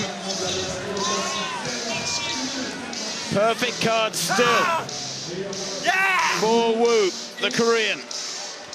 Saw him clear at 2.28. He pops over 2.30 first time as well, and he and Barshim jump for jump on exactly the same card at the moment. Bekra in the third round of the women's triple jump. Still no mark for Rojas, don't forget. Good competition nonetheless. Ricketts leading 14.91. So Bekra, who's been flipping between long jump and triple jump with great success. Oh, that's good. That's better. That might improve matters for her. So Bekra, not easy. Not too many people. We've had Rojas have a go at the long jump a little bit more in recent times as well, but to be able to just flip from one to the other shows the ability that she has. Very disappointing. After good qualification in the World Championships, she then had a really poor final, didn't even go beyond 14 meters in the final. Well, that is actually going to go further than she did in the qualifying. That's going to be a new personal best. She's done longer indoors, but that's an outdoor personal best for Bekra. Well, there are 17 starters in this men's 3,000 meters, and I can tell you that going by the split spinals from the pacemaker, this could be a world record attempt, even though the world record of Daniel Komen from 1996 is one of the most respected world records on the books. 7:20, a long way, third below 60 seconds per lap. There is Nicholas Kip-Correa, fourth in Tokyo last year at the Olympic Games, Kip-Correa. Second in the Commonwealth Games. Lovalou, well, he was a huge surprise, the man from South Sudan with his win in Stockholm 5 or 6 weeks back. Wasn't in Eugene, but world #1 after a spectacular win against the clock on the 30th of June. Paul Chelimo, third in Tokyo over 5,000 meters last year. Jacob Krop is there as well, so is Duke Manayo. Kim Kemboy, Makele, Grant Fisher, watch him. Stewie McSwain, he's had flu since the World Championships, so not in the best of form, his agent tells me. Don't expect too much from him, would be a nice surprise if he can. And Benyo there, second away from the camera, was the silver medalist at the Commonwealth Games over 10,000 metres. 10th in Eugene over 5,000. Hugo Aye of France there will be looking to improve on his 7:41 indoors in Madrid back in early March. He won the French 5,000 title recently, but didn't have the qualifying time for Eugene. Didn't run at the World Championships. It is a loaded field this, and we're expecting something very special. They've asked for 2:25 for the first kilometre, and listen to this, for halfway, 1,500 metres, 3:39. That is below world record tempo. I think it's very, very ambitious indeed. We shall see how they go. But what do you usually know from when a pace has been asked that fast, that somebody has been doing spectacular things in training. So 7.5 laps of the track then. Who's it going to be who will push this on through the middle stages? And importantly, Steve, even if they get to halfway and anything close to 3:40, that third quarter is going to be the tough section. I think in the last lap and a half, you can get the bit between your teeth and you can push on, knowing the pain won't last much longer. It's that third quarter, which so often in the middle and the shorter long distances, if you know what I mean, is the testing patch of the race. Yeah, I did raise my eyebrow. I was chatting to Remy, the guy, the meet organizer of the athletes, and the one who sets all of this, and he said, right, Aragawi wants to go for 7:20, and I raised an eyebrow. Exactly the same thing that you're thinking there. And he said, well, we've got Sam Tanner, who's had such a great 1,500 metre season. He just ran 3:31, didn't he, at the Commonwealth Games? And he said if he can keep going beyond 1,500 metres, that's what you were saying, Tim, those hard laps, I'm just not sure. I'm like you, I'm thinking, how do you keep that going through laps 4 and 5, maybe into lap 6? Because Aragawi's asked for a crazy fast pace here, but that's what he's asked for, that's what he wants, that's what the lights have been set at. Let's see. Well, I think you and I commentated on that world record of Daniel Komen, Steve, together back in 1996, and we were just flabbergasted each time the clock came up and showed the splits for the great Kenyan on his way to that world record. He hadn't competed, of course, in the Olympic Games a few weeks earlier in Atlanta. He wasn't selected, bizarrely. 58.93, that lap to 600 metres, so it is quick, but surprise, surprise, it's single file. Now, Stewie McSweyn, who likes to lead, is back in 9th place, the tall figure in blue, centre of picture. Will he last for very long at this pace? Akbash and Tanner doing a great job. Tanner was a real surprise package, wasn't he, at the Commonwealth? I know the place times were astonishing, but 3:31 for 6th place from the little Kiwi, and he is little compared with many of those fellas, was fantastic. Yeah, well, he's got the job of keeping this going, and I'm really looking for others in this race. Remember what Lubalu did in Stockholm, the big surprise win of the 3,000 metres in that race, and Kip Korir, Kamali, as he's had on his name number at the Commonwealth Games, and ran brilliantly there. These guys are good enough to sit off the back of Aragawi. 2:26, that's incredibly quick, Tim.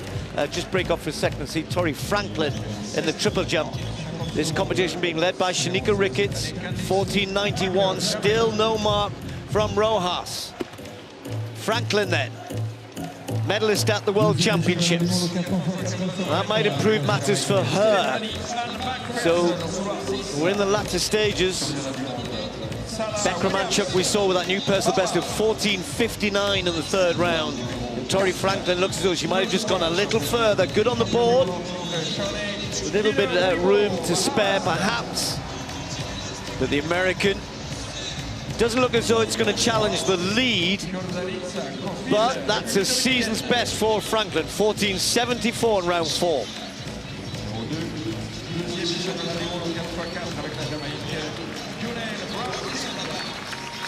Well, they come through below us, having gone through 1,200 in 2:56. So they are keeping a tempo of a long way below 60 seconds per lap. And Aragawi in the orange there, right up and behind the pacemaker Tanner. They've got to keep pushing this on, though. They've got to be aggressive here in this middle kilometre. Remember, they've gone 58.9, 58.4, and then that third lap of 59.1 was a little bit slower than they need.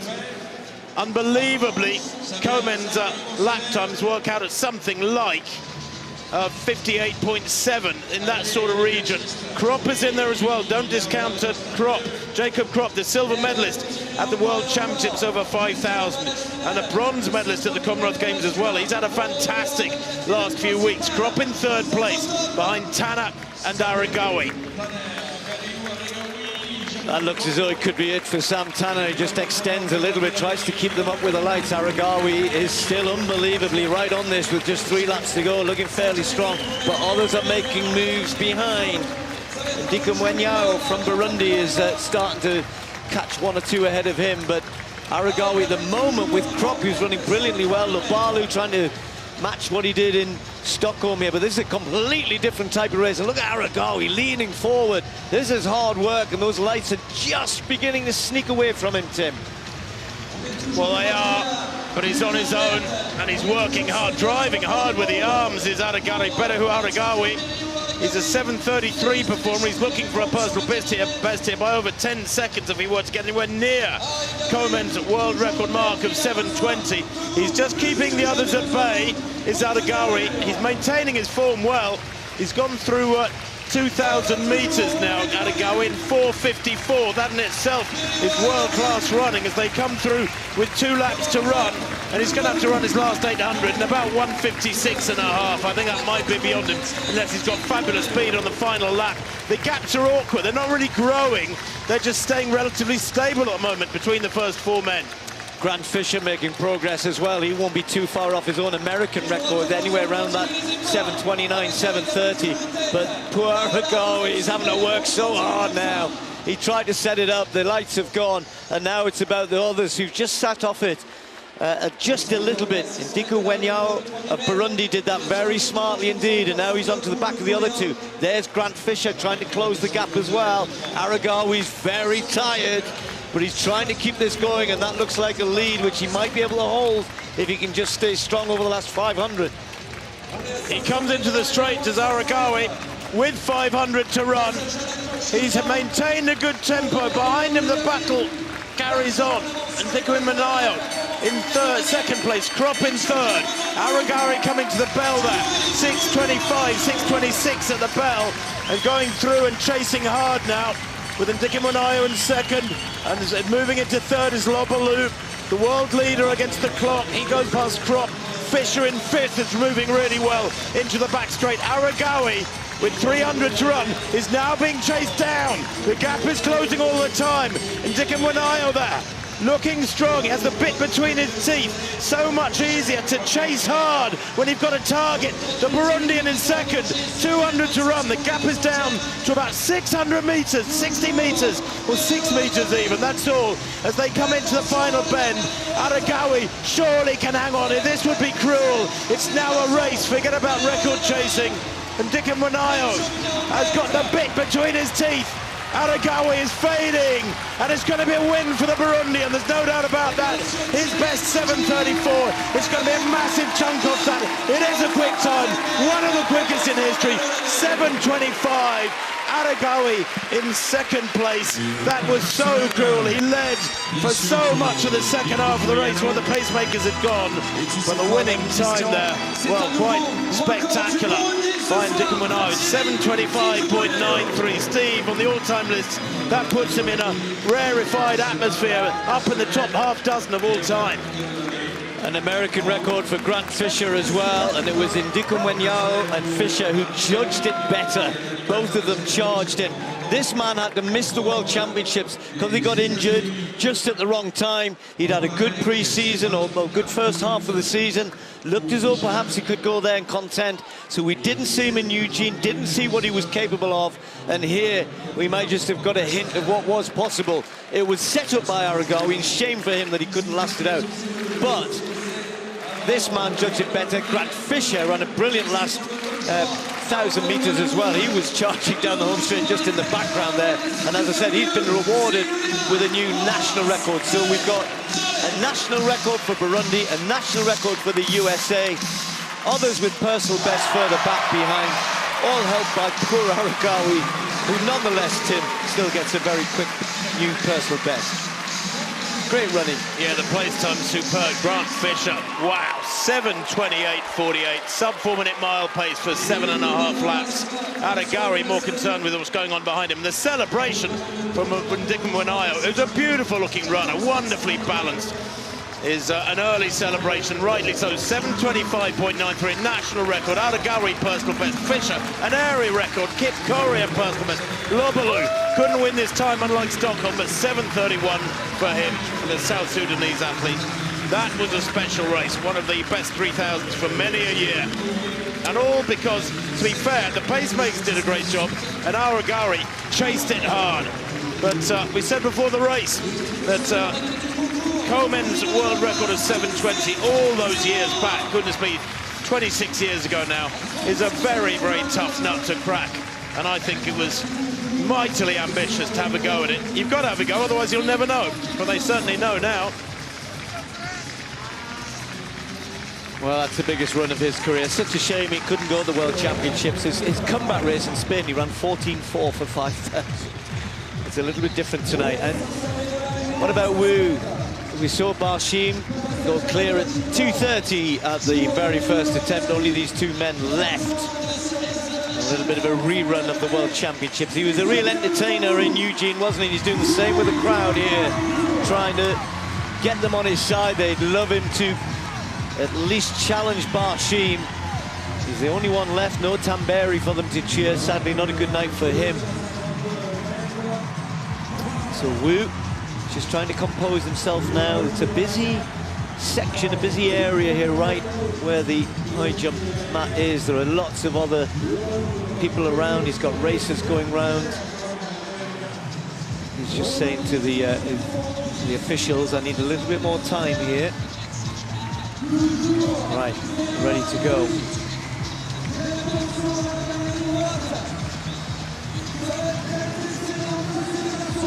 Just going through it in his mind, picturing what he wants to do. Very different rhythm to Barshim. Up and flip those legs over. He's got that great arch, hasn't he? Not quite this time.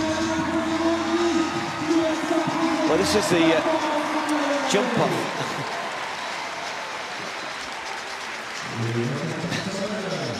We were looking at the heights that they cleared. We've gone back to 2:30.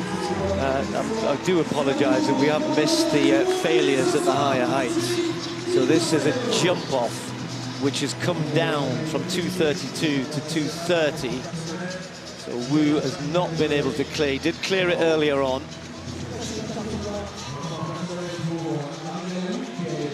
Well, that race is going on. Just perhaps a little tricky to find the right position, the right place to be able to attempt that high jump competition. Perhaps not reach the heights he would have liked, but we now turn our attention to the other end of the track. Oh, it's the triple jump. Final three. And I said that we hadn't really seen Rojas. Well, guess what? While that 3,000 meters was on, she went out to 15 meters one and finally registered a mark to get her into the top three. Gone ahead of Shanika Ricketts by 10 centimeters. That's Tori Franklin, the American. Season's best, 14.74. It should be, in the final three, it should be Rojas to go first because she leads this. There she is, which is a change from what we've had in the past. This year, it's about the leader in the competition, because the idea was if you're leading it and you went third, you might not necessarily have to jump. So this is about the leader has to put something down here just in case. I don't think Ricketts would be delighted if she went beyond 15.01. She'd have to jump a personal best, Steve Ricketts, her lifetime best 14.98. It's been a strange competition for Rojas, hasn't it? 3 no jumps, rounds 1, 2, 3, then a 14.09, very modest first legal jump in round 4. She just doesn't look, as I said, that usual bouncy kind of, you know, even there she looks a little bit, okay, I'm ready, but, you know, normally she's full of action, full of energy. Just trying to picture this one, based in Guadalajara with her coach, Ivan Pedroso. Here we go. This is the Ulamar we know. Coming alive. What's she got here? Final jump. Crowd doing their bit.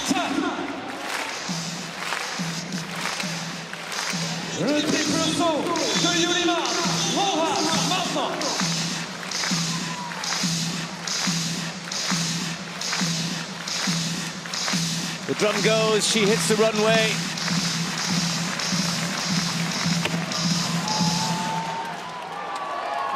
looks a little better if it's legal, not sure it is. She was behind the board, but not the sort of distance she would like. It's going to be more than enough to win this. Actually, it has been given as a no jump. Thought in my first look it was a no jump. Yeah, that's just confirming it. So 15:01 will remain her best of the evening by her very, very high standards, you have to say. That's a bit of an ordinary evening, but it's still going to be good enough, you would think. But unless Shaneka Ricketts, who has been jumping incredibly well, can suddenly find the right time to go beyond 15 meters. She's not far off her personal best tonight. She's next to go. You sometimes wonder if athletes can be too long away from competition. Rojas in her first contest tonight since Eugene some 3 weeks ago. And I wonder if that gap was just a little bit too stretched out to get her away from the competitive juices flowing through her system. Maybe it'll come in the next couple of weeks. Here comes Ricketts, the Commonwealth champion. 14:91, her opener, and she led tantalising for round after round until Rojas produced her one really solid jump in round 5:15:01. But Shaneka Ricketts, well, the Eugene silver medalist. What did she do here? She's a lovely looking jumper. 14:94 to win the Commonwealths. No, that's quite some way below 15 meters. She's already jumped 14:91. That's no improvement for her. She stays in second place, and Tori Franklin will round out the final three. Franklin's never been near 15 meters, not yet anyway. Nice first phase. Maybe looked a little. Did she snatch or that middle phase? Maybe she knew she'd gone over the front edge of the board.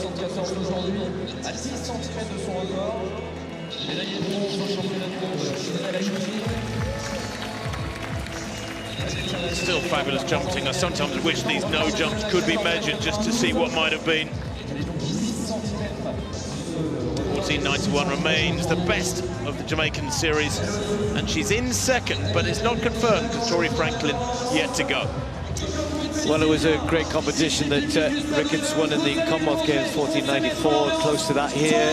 Tori Franklin at the World Championships, 14:72. She's close to that here, 14:74, 2 meters longer. She needs to go a lot further if she's to improve on second place. So Franklin with her last jump of the competition. Just checks a little bit. That's not bad. Whoa! Whoa! Hit the board beautifully there, Tori Franklin. And found with that last phase an enormous jump. Just watch this. Always got good pace, Franklin. Just hits the board nicely, and then look at that leap. Well, it's going to be close, very, very close. Shaneka Ricketts, 14:91. Cannot be too far away from that. That line that you saw was the lead of Yulimar Rojas. It's come up as 14:86 for Franklin. That is almost, well, it is a new personal best for Tori Franklin. I was going to say almost a personal best. That is a huge effort for her. What a performance from Franklin. And let's hand it to Ricketts as well. The two of them jumped exceptionally well. Rojas, who's taking the bows, thinks, well, you know, it wasn't my best night, but of course still good enough to win. But great triple jump competition. 14:91 for Ricketts, 14:86 personal best, and for Bekra Manchuk, personal best outdoors in fourth. Should mention that as well.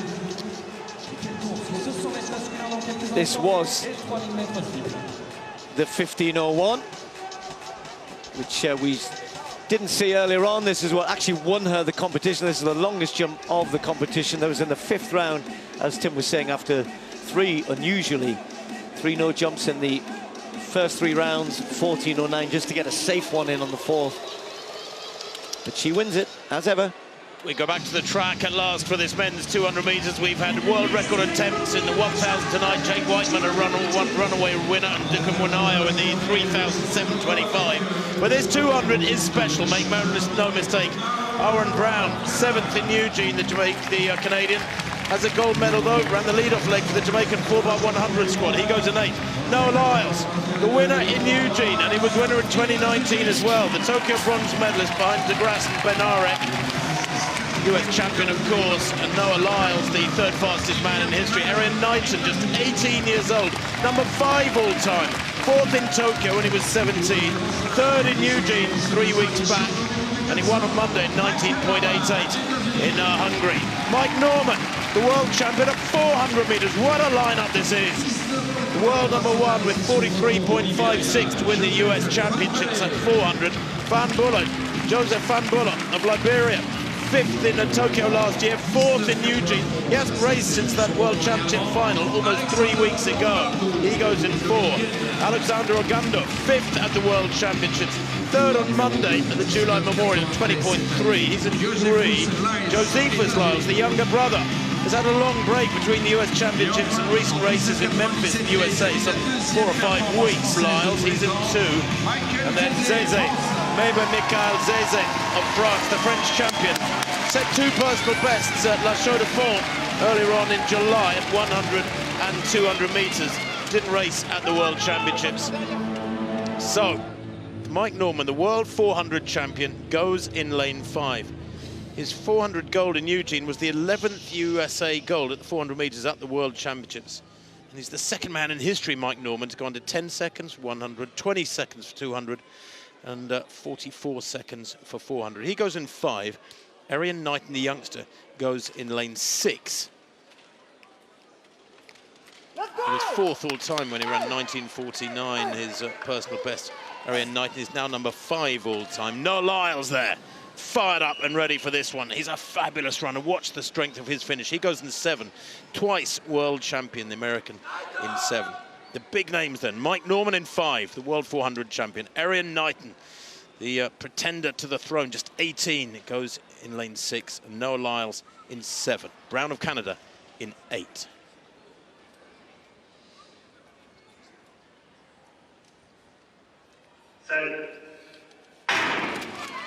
We'll look for Mike Norman in the headband, 4th from left, gone very quick in the latter half of the race. He started well. Lyles leading there, 2nd to left at the moment, out in lane 7. Mike Norman's had a fabulous bend though at the moment. It's very tight between these two. Erriyon Knighton struggling. I'm expecting Mike Norman to come back, but Lyles showing that strength again. Watch the clock from Lyles, 19:45. Boy, oh boy. He breaks his own meeting record by 0.2 of a second. That was back in 2018. And he shows it again. He demonstrates in spectacular, dominant fashion that this is his best distance, that he is world number 1. 1946, in fact. Another meeting record on what has been a glorious night of track and field. And there is more to come. But Steve, I was expecting a closer race than that. When he's in form, though, Noah Lyles, he is irresistibly strong. And through the second half, he got a great start. His second half was never gave Norman a sniff, did he? And it's actually that comment you made there, you expect a closer race. I was holding my breath, because when he crossed the line, I thought, oh, this could be 19.2 something. He was that far ahead of Knighton and Norman. And going away from it at the end, I thought it was going to be even quicker. But, as you said, it's this part of the race, that transition off the bend. He runs a good bend. Transition off the bend just gets him that extra yard or two, and that momentum, he just keeps going. He doesn't slow up. You're right, Norman would normally be finishing pretty strongly, but the pace that Noah Lyles has at the moment, you know, he's rediscovered all of that zip and that pizzazz that he had when he first came on the scene and threatened these times on a regular basis, and now he's producing it. And when he ran that 19.31, you know, that got inside the magical Michael Johnson time. You know, it's not Usain Bolt yet, we know it's not, but it was the American record, and I think that's just released him.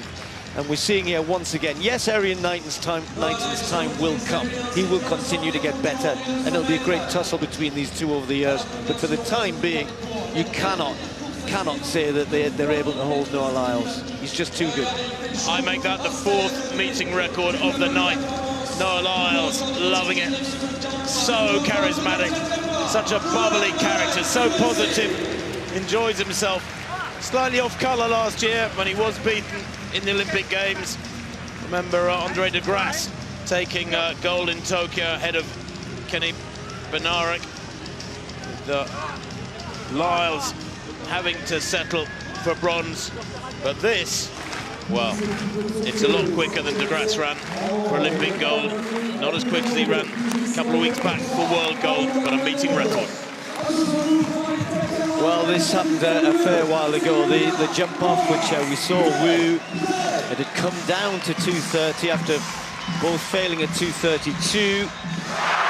And it was a case of first one clear as they drop down the heights if the other one doesn't clear. So Barshim goes clear, wins the competition.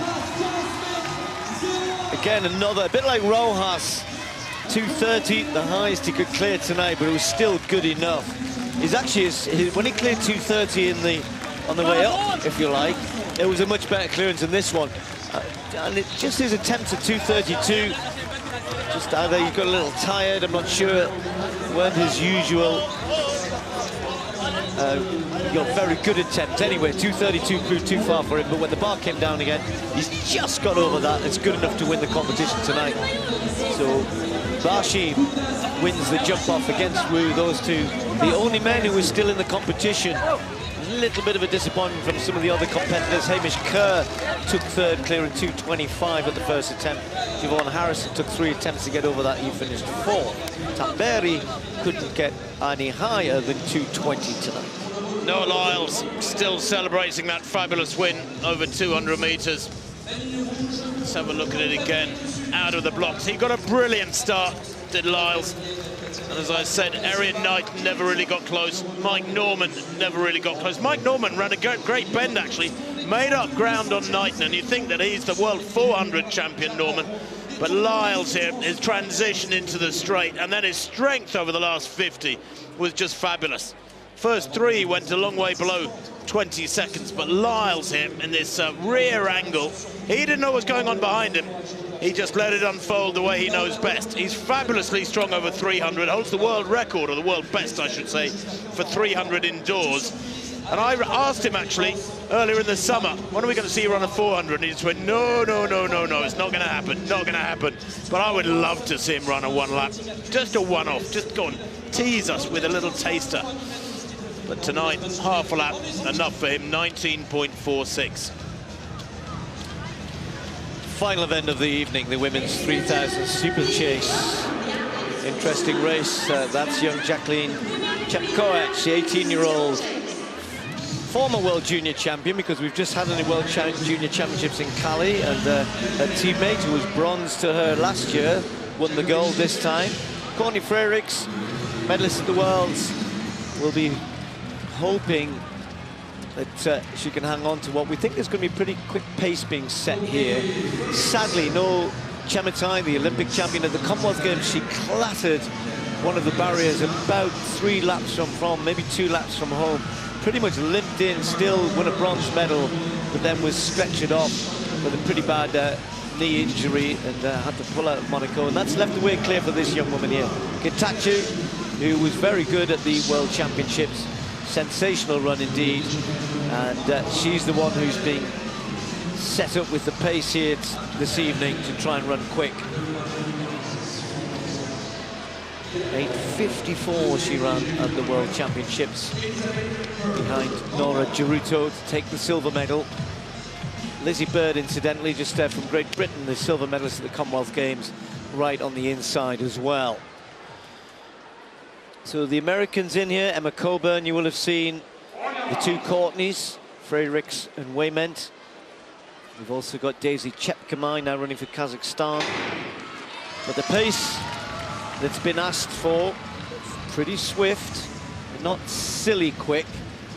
Getachew wanting to run sub-9 minutes here, but I think that's well within her capability, and actually hasn't really gone off here at all with the pace. So I think we could be in for a pretty good race here. I really do like Jacqueline Chepkoech. I think she's a real talent for the Kenyans. Of course, they've had great success, but Chespol, who was injured, wasn't she, this year? Others, Geruto went now running for Kazakhstan, taking the world title. The Ethiopians have found Getachew. And when you think Getachew herself has only just moved up to the steeplechase, Tim, she ran at 1:56 800 meters before taking this seriously, you know, and you kind of think, wow, that is a range and a half. It's one of the reasons why you know, the Ethiopians are looking for who in our ranks, who do we think we could turn into a steeplechaser?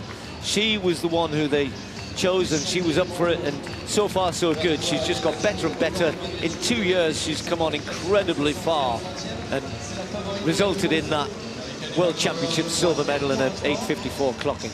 Yeah, she's very powerfully built as Getachew, wonderful over the barriers. And Steve, when you've got those speed reserves, it's a huge advantage.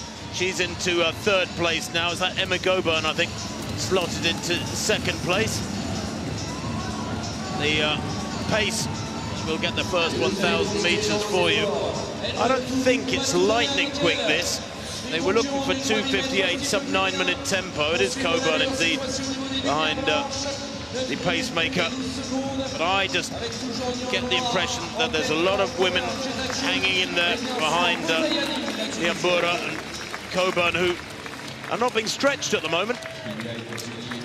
Well, she had a go, didn't she, at the Worlds, Coburn, but you know, she's not in the shape that she was or has been on occasions in the last 4 or 5 years, and she's had that kind of up and down, 1 or 2 injury problems as well. But Coburn really went at it hard and perhaps paid for it in the latter stages. So maybe she's come here tonight thinking, well, I'm a couple of weeks on, I'm a bit fitter, I'm a bit healthier, maybe I can have a go at a quicker time here. And it's just easing the pacemaker on here. She'd love it to be close to that 9-minute mark. 9:10 her season's best from the championships, not the World Championships, from the American Championships. So Coburn looks keen, looks eager, and the world silver medalist just 2-3 meters behind her. Others just sitting off the pace.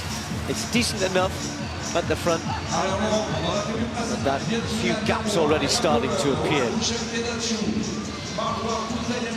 Yes, I get the impression Emma Coburn a little frustrated with the way her season's gone so far, Steve. She still has yet to break 9 minutes. She's peppered that 9 minutes to 9:03 region over the last 4 or 5 years. 3:04 that first kilometre. Well, that's very different to 2:58. I didn't think it looked particularly demanding. Getachew in second place. A less experienced steeplechaser, but almost looks to be running in slow motion. There she is, in centre of picture, very upright, tall Ethiopian. And it is single file now for the first 6 or 8, and there's gaps just beginning to appear now. I think Coburn will want to turn the screw here mid-race and keep this pace healthier after seeing that first 1 kilometre time, 3:04. You may be able to notice the lights on the track there. Emma Coburn's just ahead of the white lights. I think they were set at about 9:10 pace. The green lights were set at the 9-minute pace. They're, well, as you can imagine, a good few meters ahead. So at the moment, though, I think the green lights have now been turned off, which is a good thing, because it just makes it look as though they're not keeping up, as it were, but they're just ahead of the white lights. Emma Coburn, the one who's almost acting as a pacemaker for much of the field here, and others have latched onto this. And her teammate Courtney Wayman, Lizzie Bird, based in Colorado as well, same as Coburn, is right on the back of that as well. A new personal best for her, winning that silver medal in the Commonwealth Games. So there's Ayani as well, who's had a great season stepping up. The Tunisian is in 4th place at the moment. Just a little gap, the top 3. The youngster Jacqueline quite stuttering terribly into that one there. These 3 just got a 4 or 5 meter lead on the rest. Yeah, being able to read the barriers from several strides out and take them comfortably is such an advantage. And both Getachew and Chetkoech, they made a real dog's dinner of that barrier at the beginning of this straight. They really did. And they're losing, I mean, they haven't lost much ground of it, but you lose energy. It's an extravagant way of running a steeplechase, poor hurdling technique. And many athletes get away with it. After all, the old adage that, well, 99% of the time you're running between the barriers does apply. But Coburn here is good over the barriers, nice and smooth, very just clips over them, almost an inconvenience. So we got 3 laps to go this time. Lizzie Bird just getting onto the back, the British athlete who's had a good season. A little bit like Coburn in her heat. She was in the very fast heat, Lizzie Bird, and she went with it. She went out at 9-minute pace, and when you're a 9:18 runner, and she paid for that, and actually didn't qualify for the final, but then came back and ran very well at the Commonwealth Games, having seen the British record go to Amy Pratt. So She's now in a good position there. Emma Coburn still leading as they're going to approach 2,000 meters. Her teammate Courtney Wayman still hanging on there. And the other Ethiopian, Wanda Magegin, is now in 6th place. But Emma Coburn keeping up with the lights. And surely they'll pick up in the last 1,000 meters. 3-3, 6-7 through 2K. Well, Emma Coburn is probably the most experienced steeplechaser in the world. And you saw her clear that water barrier fine. Getachew almost stumbled at it in 2nd place. Didn't really lose much ground, but came off the barrier and hit the ground just beyond the water really badly. And if it comes down to a sprint, that could be significant as they come through with 2 laps to run. Emma Coburn looking very comfortable, Steve, these 6 away. I'm really impressed with Lizzie Bird too, the Britain, the 27-year-old UK champion, coming on in leaps and bounds. Just the way she's carrying herself in these races, she's really attacking it, going for it, going with the pace, and that's so important. It shows that psychologically you're ambitious. She can finish pretty swiftly as well, Lizzie Bird, if she can stay with the pace. Look at Jacqueline Chepkoech. Chepkoech.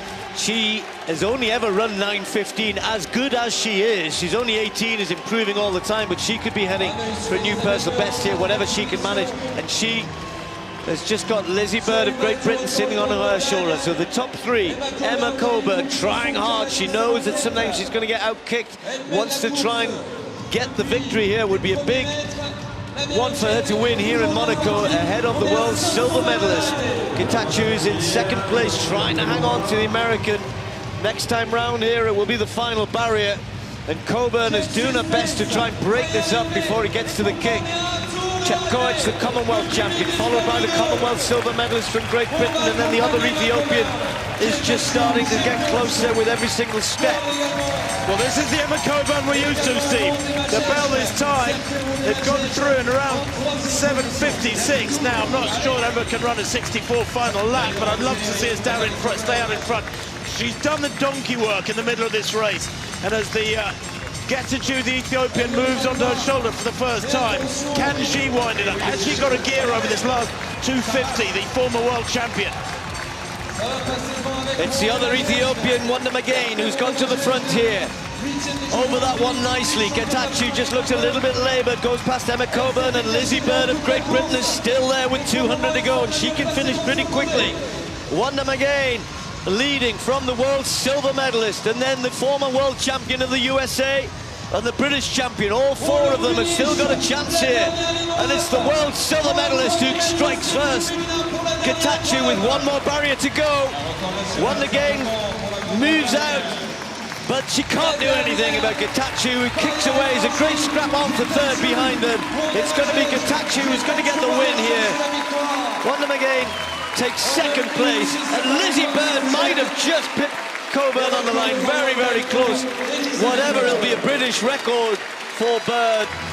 These 2, a big personal best for Wanda Magegin, but Getachew settles for the win tonight. She didn't want a quick time. She's run much, much quicker at the World Championships, but that didn't matter. That looked like a hard race, maybe on tired legs, but she had enough.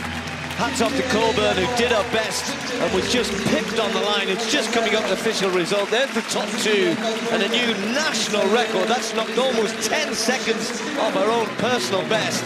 That's 2 races in a row. She's broken her personal best, and I think that might be the first time she's ever beaten Emma Coburn. Lizzie Bird, well done to her. But Getachew wins our final race of the evening. Well, the place time is fantastic, and the early pace, well, it got quicker and quicker, Steve. The early pace was solid, if not as quick as had been asked for. 3:04, 3:03, and then that final kilometre, 2:58. Getachew was so strong over the last 200 here to get past Wanda Magegin. But boy, oh boy, great run from Lizzie Bird. So determined to get past the former world champion Coburn. She does take 3rd place, 9:07.87. She's just locked Lizzie Bird. Almost 10 seconds off her lifetime best. That is astonishing. Yeah, you're right. In sort of watching Lizzie over the last 2-3 years improving, saw in when We're in Colorado training, and she really has lifted the game a little bit, partly to do with her own personal setup as well, but you can see what that does. New national record for Bird, 9.787, a personal best for Wanda McGain, who looked as though maybe she could win it, but we'll be pretty pleased with that personal best. She smashed her best as well, and Getachew takes the win. The world silver medalist winning here in Monaco. Well, we've got a minute or two, just going to have a look back on another one or two of the highlights. This was the women's 100 metres later on. If you missed it, Shelly-Ann Fraser-Pryce led everybody, all 7 women under 11 seconds. Sensational from her. National records, personal best galore behind her. And then it was the turn of the men after that, the meeting record in the 100 metres, and just a few minutes ago in the men's 200, we had something similar from Noah Lyles as well. We did indeed, yes, in the men's 110-metre hurdles. Well, Grant Holloway, third from left in the blue shorts, got out of the blocks first, led to the first barrier, put the others under pressure, and would not be headed. He's in fabulous form, is Holloway, retaining his world title.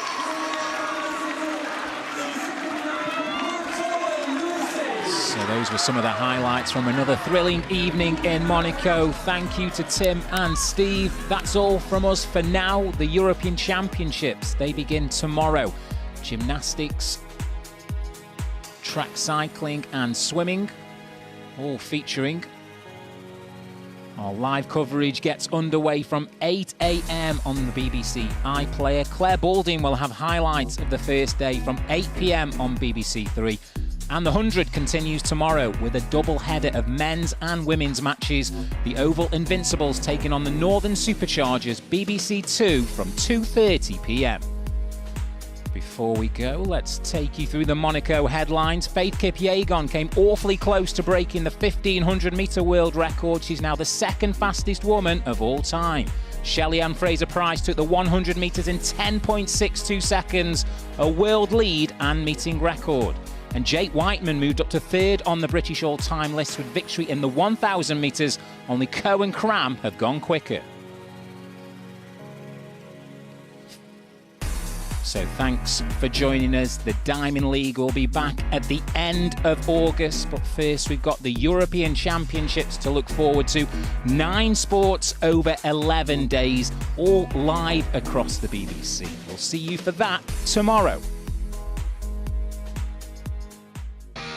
Brilliant from Jack Law. Jake Jarman, what a champion. The Gadarova twins, what an Olympics they have had. Tom Pidcock attacks. Worthington has absolutely smashed it. They're on their feet for non-Stanford. This is a brilliant swim from Ben Proud. Tom Dean, World champion. Dina Asher Smith is the champion.